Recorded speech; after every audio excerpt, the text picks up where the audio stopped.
What would it be like to be in a country as it transforms from a democratic one with democratic elections into an authoritarian one? Because we have this article that dropped today in the Globe and Mail, an op-ed that was allegedly written by the whistleblower who revealed this Chinese interference into Canada's elections. I say in the title, like, was this written by Justin Trudeau? Because if you read it, we're going to go over it line by line. There's partisan elements that this whistleblower is talking about.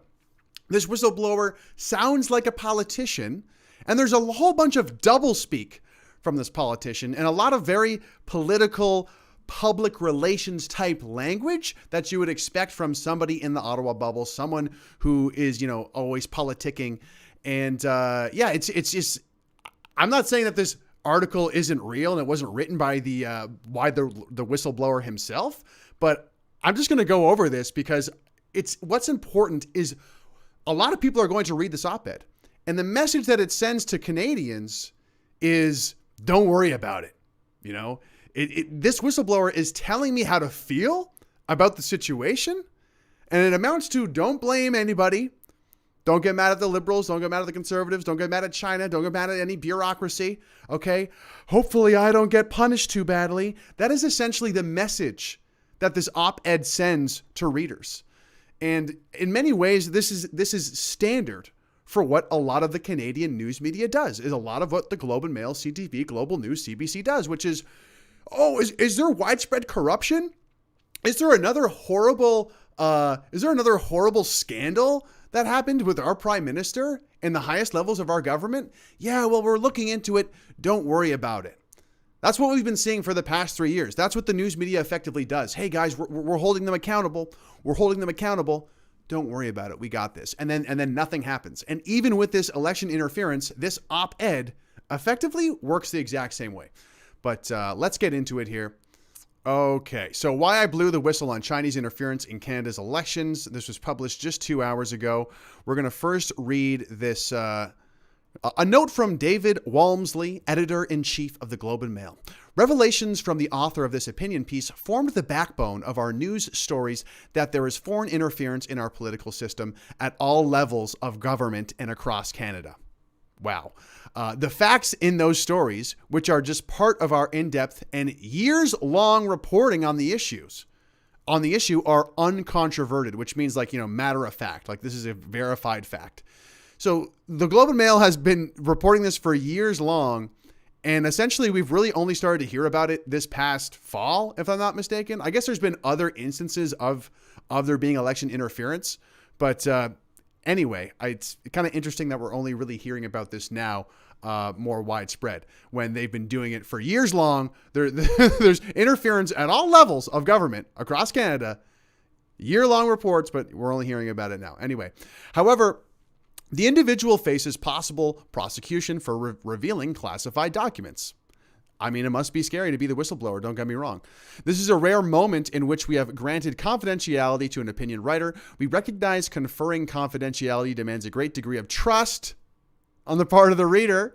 We believe that publishing this piece strikes a balance between providing readers with more insight into our work and our responsibility to protect the individual's identity in the tradition of shielding sources when it's in the public interest as set out by the Supreme Court of Canada in the 2010 ruling of Globe and Mail versus Canada. What I find interesting about how they phrase this is with more insight into our work. I mean, publishing this piece, isn't it? It's just an op-ed from the whistleblower, right? I mean, all you guys are doing is just being a vehicle for what this man or woman is saying. Am I wrong? So why are you saying it's your work? It's not your work at all. It's the whistleblower's work, is it not? And also in the same breath, they're talking about, yeah, there's no way that we can really verify that this is real. It's a great degree of trust on the part of the reader. Yeah, okay. I trust you, Globe and Mail. The whole country trusts you. Don't worry about it. Anyway, so that's a little disclaimer before the actual op-ed. But so let's begin. This is the whistleblower speaking, okay? And again, like I've read over this already, of course, and I highlighted a few bits. I really have a hard time believing that this wasn't at least edited in some way. If it is real, if it is from the whistleblower, I have a very hard time believing that it wasn't edited in some way, in some fashion. And to give you like a spoiler of what the conclusion is going to be, either they're both bad conclusions. Either one, this is completely fabricated news propaganda, and once again, we already live in an authoritarian country. Spoiler alert. Or number two, this whistleblower is so severely indoctrinated and drank the Kool-Aid to the point where he is just like, or he or she is this demoralized person who, it's very sad if this is truly how the person feels, if this is how the whistleblower is speaking. I guess the third option is this person is like, they want to speak for themselves, but they can't. And they're kind of just like, it's like they're speaking like they have a gun to their back. Anyway, let's continue. When I first became aware of the significance of the threat posed by outside interference to our democratic institutions, I worked, as have many unnamed and tireless colleagues, to equip our leaders with the knowledge and the tools needed to take action against it. Great. Months passed, and then years. The threat grew in urgency. Serious action remained forthcoming. I endeavored, alone and with others. That's an interesting part. So it wasn't just this whistleblower. Apparently there were others who were trying to raise concerns about this threat directly to those in a position to hold our top officials to account. So it's not just this whistleblower. Apparently it's him or her and others trying to hold the people in charge account. Regrettably, those individuals were unable to do so. That presents a whole bunch of questions. But moving on, in the time that passed, another federal election had come and gone. Oh man, another election interfered with, and your higher ups did nothing about it. Let's keep going. The threat of interference had grown. It had become increasingly clear that no serious action was being considered. Worse still, evidence of senior public officials ignoring interference was beginning to mount. No crap. You have multiple people, apparently, you said alone with others, to try and raise concerns about this.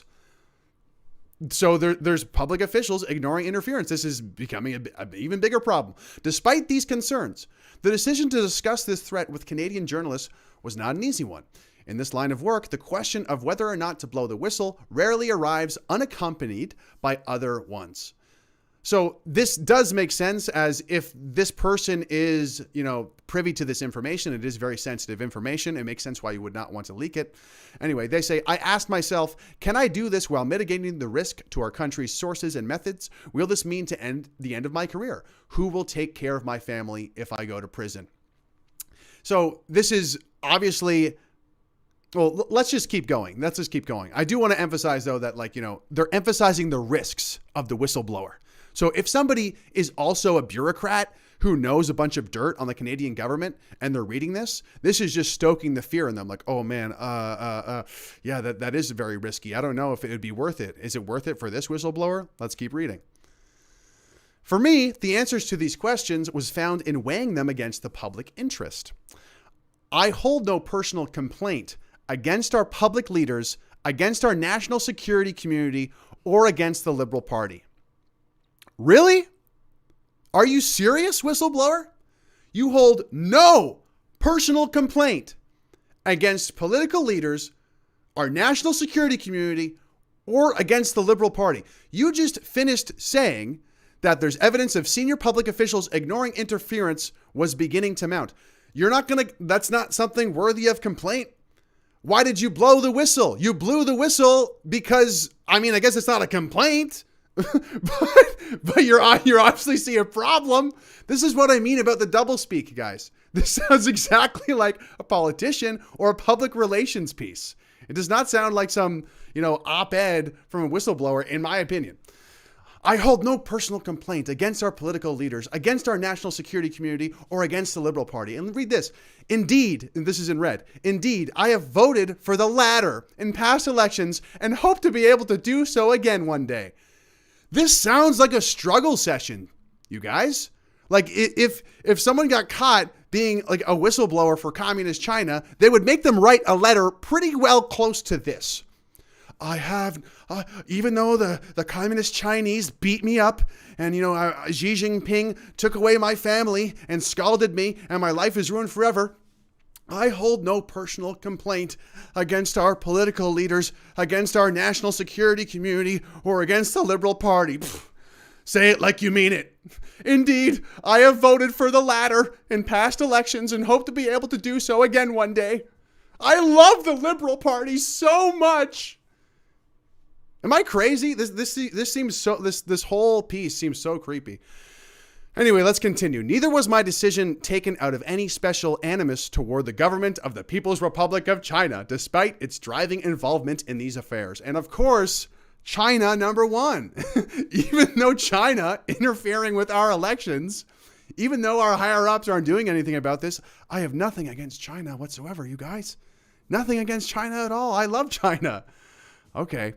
And to be fair, maybe this is, talk to Viva Frei about this. Maybe there's like some legal reasonings that he has to disclose this. I don't know why bowing to the People's Republic of China is anything other than like worried you're going to be extradited to China, which is like a whole other slew of problems if a security personnel in the Canadian bureaucracy is worried about, China. He's worried about China disciplining him. Is that why he's saying this? So Xi Jinping, the leader of another country, might not discipline him. Like this whole piece gives me the creeps. And that's why I wanted to talk about it today. But let's keep going. Instead, I hoped that providing the public with information I believe to be in the interest of all Canadians, we as a country would begin a much deeper conversation about what it is that we expect of our government. He's starting to sound exactly like Trudeau. Instead, I hoped that by providing the public with information I believe to be in the interest of all Canadians, we as a country would begin a much deeper conversation about what it is that we expect of our government. Why is the whistleblower taking on this responsibility of being like a leader like Justin Trudeau? Like this is exactly like a Justin Trudeau soundbite pretty much. And there's a lot more examples of this. Let's keep it rolling. I hope that we could launch a conversation about how to improve transparency, how to enhance accountability, how to protect all members of our society against external threats, and ultimately about how we continue to pursue a system of governance that best serves all of its citizens. This is political speech. This sounds exactly like a political speech. Why is a whistleblower giving a political speech in an op-ed? Why is a whistleblower talking about unity in an op-ed? I do not understand. While I still believe that conversation to be necessary, it has unfortunately become marked by ugliness and division. What is he talking about? What are you talking about, whistleblower? What are you talking about? While I still believe that conversation to be necessary, it has unfortunately become marked by ugliness and division. Well, why wouldn't it? Like, he's talking about his higher-ups, not like being, regrettably, they have done nothing about us ringing the alarm bells about election interference. Unfortunately, it's become marked by ugliness and division. Why is there all this division? Why is there all this division? Seriously? Because there's election interference? Like, this is exactly, once again, this, I don't have to explain it. I'm beating a dead horse at this point. This is political talk. This is political speech. Why the heck is this whistleblower interested in talking about this? This sounds exactly like it's from the Justin Trudeau communications team. So, and let me be clear. Let me be clear. As troubling as the revelations we have seen are, I do not believe that foreign interference dictated the present composition of our federal government. Don't worry, guys. It didn't actually affect the elections. And this is coming from the whistleblower himself. You see how this works? How this op-ed, this exclusive op-ed from the whistleblower works as PR for this corrupt regime? Do you see, like, hypothetically, if this was, completely made up op-ed and they just want to kind of make everything seem okay. Hey guys, no one to blame. Don't worry. It didn't affect the elections. Even the anonymous whistleblower said that, whose confidentiality we're never going to know, apparently. Let's keep going. Nor do I believe that any of our elected leaders is a traitor to our country. Great. Great, checking all the boxes. So of course, no one's a traitor to the country, right? So whistleblower, no one's a traitor to the country, but you're very disappointed with your higher ups and the people you're working with, not doing anything about election interference. Like I said, either this is a total propaganda fluff piece to try and calm everybody down about election interference, or this poor person is horribly demoralized and indoctrinated and have drank in this authoritarian Kool-Aid, or again, maybe they have a gun to their back proverbially to just you say this, say that, say that you don't believe anyone is a traitor in your country. Write that down. We got to publish that. Again, it's a struggle session. You have to say, I love Xi Jinping. No one here is a traitor. You're supposed to say Trudeau. I love Trudeau.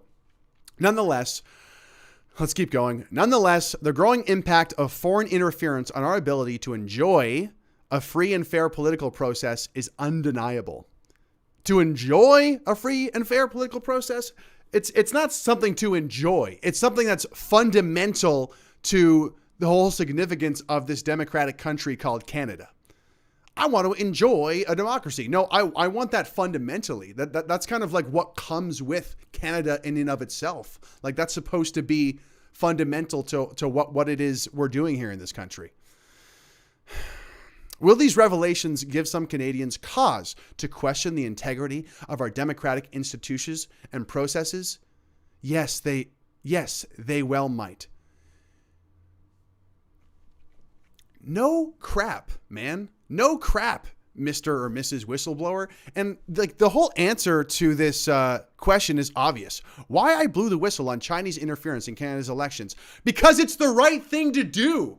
You don't even need to write a whole article about this. It's obviously the right thing to do. Why I blew the whistle on Chinese interference in Canada's elections? Because you're a national security official, and that's your job, and it's the right thing to do. And as you mentioned, I swore an oath. You swore an oath, not to party or to person, but to my country, to its democratic institutions, and to my fellow Canadians. Right? I hold no personal complaint against anyone. What about all the people that didn't uphold the oath that you did? You're not at all resentful? You're not at all worried? Oh, well, I will vote for the Liberal Party again. Cool, bro.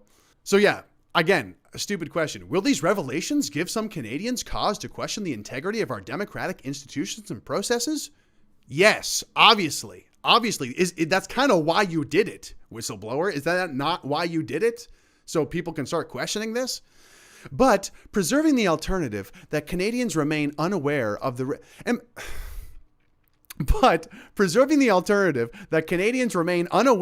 risks to those institutions would be to deprive them of the ability to participate in our democratic processes with meaningful agency. Yeah, no crap. Because they're completely undermined, because they're compromised.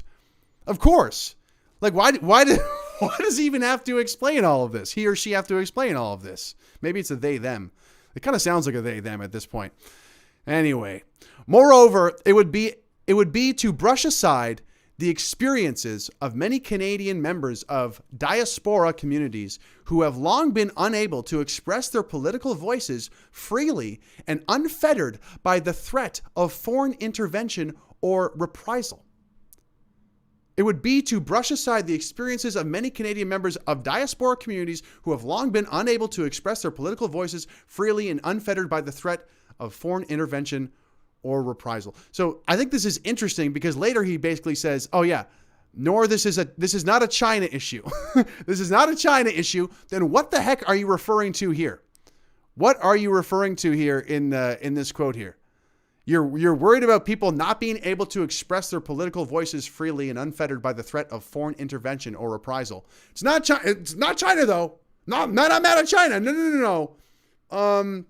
Again, this is filled with doublespeak. I feel really bad for the maybe potentially millions of Canadians who will just kind of read this uncritically and think, wow, what a brave whistleblower. He sounds exactly like Justin Trudeau and every other center-left pundit that you read on every single publication in this country. Let's keep going. Indeed, I urge you to listen to those courageous Canadians who are willing and able to share their experiences in this regard. With that said, we all must recognize that This is not a partisan issue.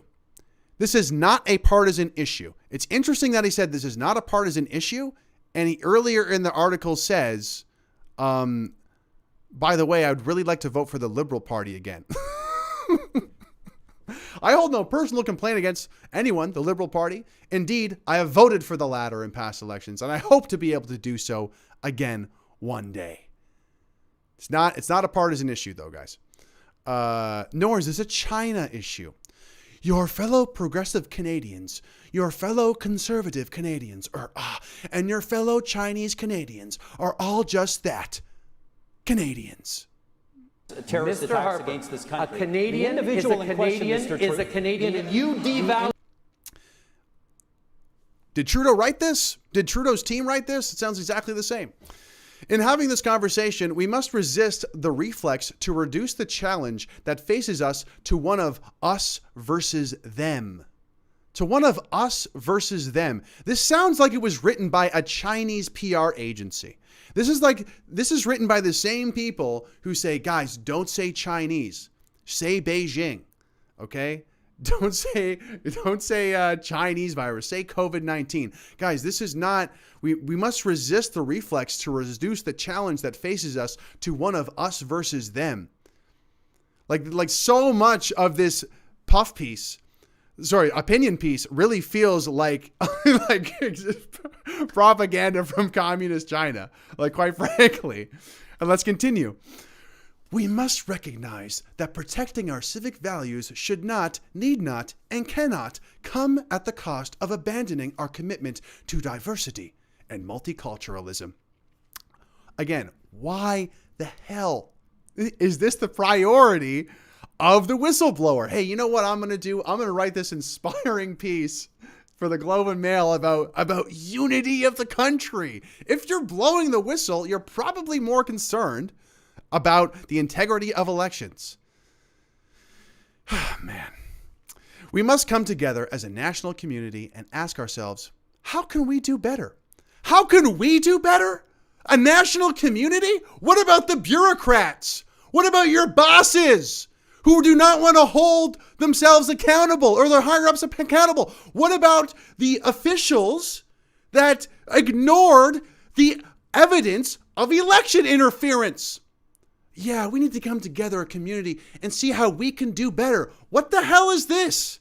This is exactly what I said. Hey, election interference, there's no one to blame here. Everyone settle down. Just sit back down, okay? Here's a lollipop. This isn't an us versus them thing. It's just a foreign country trying to interfere with our elections, guys. There's no one to blame here. Hey, these people ignored my warning signs. We're all just carrying on like there's not widespread corruption. But you can do better. We can do better as a community. Give me a break. On the question of what happens next for me, I have little to say but this. If and when the time comes, I will take my lumps for my part in this. So again, what's the conclusion of this article? I will face consequences.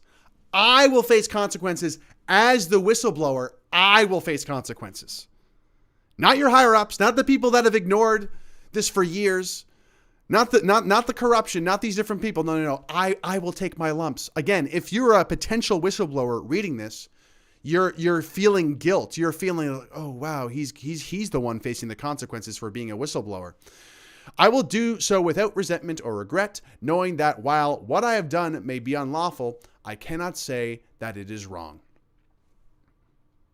Yeah, of course not. You didn't do anything wrong. That's why you're a whistleblower. You're doing the right thing. And this is a problem, by the way. While what I have done may be unlawful, I think we got to change that. I haven't done the research on this, but I'm pretty sure there's a whole bunch more laws in the States when it comes to this sort of thing, when it comes to, compromised elections, etc. But we're almost through here. There's a few more paragraphs.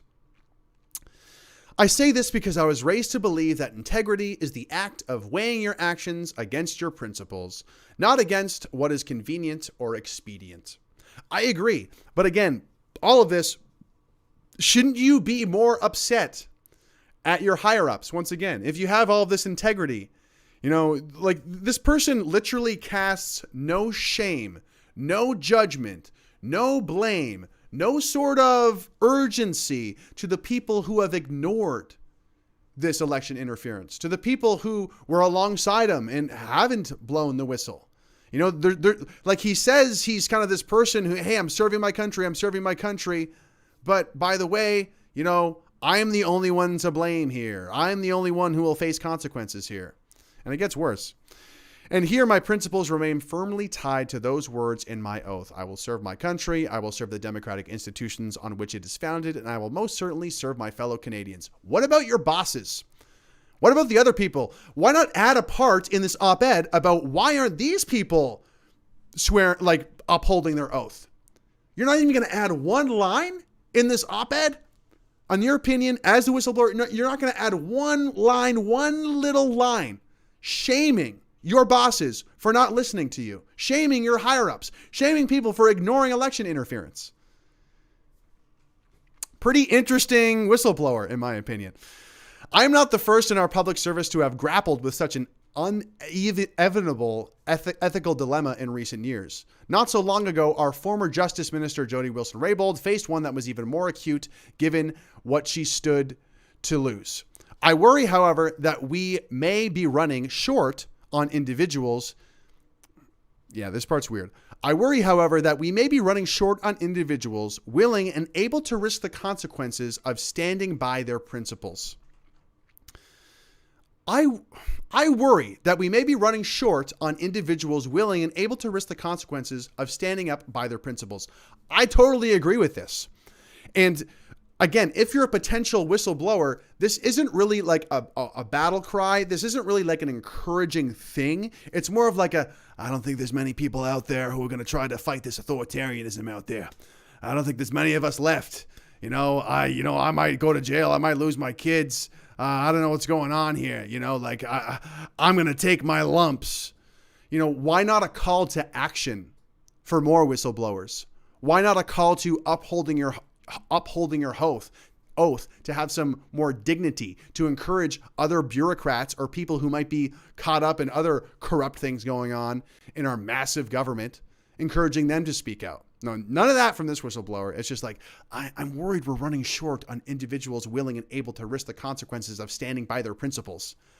Yeah, who's really happy about that? Communist China is pumped about this. They are pumped that we're running short on individuals. And just by speaking it into existence, that's what people will think about when they read it. And again, this whole ending is like doublespeak. So to my fellow Canadians, if you can, please work together to ensure that we are among the last public servants that will ever feel compelled to take that risk. I had to read this over a few times because it's like, what message is this sending? So to my fellow Canadians, if you can, please work together to ensure that we are among the last public servants that will ever feel compelled to take that risk. Isn't it the opposite? Shouldn't the message be the exact opposite? Hey guys, you should blow the whistle like me. If there's corruption going on, you should blow the whistle like me. We are among the last. Let's hope we're among the last public servants. What do you mean? So when we transition into some Trudeau utopia where authoritarianism exists, I will be the last one to speak out before getting thrown into the gulag, and that stuff just doesn't happen anymore. Whistleblowers don't happen anymore. That's the article. Personally, it really scares the crap out of me. Why is a whistleblower telling me how to feel about the information that he or she is exposed? Isn't that up to the public? Isn't the whole point to blow the whistle and then the public decides what to do with it? Why is the whistleblower telling me how to feel? Like, imagine the Twitter files or like the Pfizer files or all the things that have come out during COVID, all this stuff, the whistleblowers that have come out. Imagine if they too were there saying like, hey, this is how you should feel about this. No, they just expose the information and then the public decides. And the public should be outraged. But again, this public relations piece works as a, hey, public, this is, hey, hey, this is how you should feel about it, guys. Calm down. This is how you should feel about it. Everyone just relax, okay? This whistleblower is saying, I deserve punishment. Yes, I'm getting my lumps. I was unlawful about this. But I will vote for the Liberal Party again, though, sir. Yes, Xi Jinping, sir. This whole article is such a mess. He's made this election interference. He's exposed this election interference. He's not blaming the bureaucrats or the higher-ups. He's not blaming the Liberal Party members. He's not blaming the media, who's apparently been reporting on this for years. And of course, he hasn't talked about the communist Chinese. It's not their problem. This isn't about the election interference undermining the integrity of our democracy. It's about my guilt as the whistleblower. It's about me daring to blow the whistle and the consequences that I will face. He sounds weak. He or she sounds weak, unpatriotic. Yes, I stood by my oath, but you're not going to call to your coworkers to stand by their oath either. You're just going to be sad and face the consequences. This article reads like a struggle session. Maybe I'll jump into chat here and see what's going on. Anybody else saying anything interesting? We have been screwed for 3 years. Time to enjoy living according to our values and just demand accountability of corrupted public servants. Yes, Maria. Yes, we have been screwed over for 3 years. And that's actually a great point. Over the course of COVID, there has been a slow sort of acceptance of corruption, of incompetence, of lies from the most powerful institutions in our country. Over the past 3 years, there's been a slow but sure kind of like decline in expectations, a decline in standards. Okay, yes, our officials who told us to lock ourselves in our homes, they were wrong. Okay, they told us information that was bad. They did all these things that ruined our lives, and maybe it wasn't the best thing if you actually look into the details. But you know what?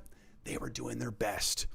And they have actually groomed and conditioned Canadians into just accepting this incompetence, accepting this corruption in some cases. I mean, Trudeau is obviously a great example. He's the scandal king. He's the scandal king, but he's yet somehow seen as this, as this patriarch of the country because of his team, because of the team around him, because of his communications team that writes PR pieces like this, because of his campaign team who makes amazing propaganda, and because of his much larger, much more pervasive campaign team, which is the Canadian news media, which he bought out in 2018. So that's where we're at in this country. I like to document when things are like especially slipping like another step lower into authoritarianism or totalitarianism. And this piece, I believe, is one, because it's taking the whistleblower and it's saying, hey, yeah, are our elections compromised? Yeah, maybe. But guess what? You shouldn't blame anybody. And I'm the one who's going to face the consequences for it. We need to see through this nonsense, because the Canadian news sucks. And I'm so tired of seeing Globe and Mail articles, op-eds come out like this, and everybody is circle jerking on Twitter saying, wow, look at our news journalism institution. It's so good. It's so good. Look at these exposés. And it's all just a dog and pony show. It's all just a show. It's all just a show. I do want to do another shout outs to Veterans for Freedom. I got the merch on. It's the best. Make sure you check them out, Veterans for Freedom. You can check them out here, veteransforfreedom.ca. But aside from that, guys, that's the stream. I just wanted to come on here quick and explain that article to you. Thank you so much for watching. If you want to support me, you can go to gregwycliffe.com. You can donate to me directly there with e-transfers, and I have a donor box as well. You can also become a member here on YouTube and Facebook, so check that out as well if you want to support me. Aside from that, we are going to talk to you soon, and we're going to turn this country around by telling the truth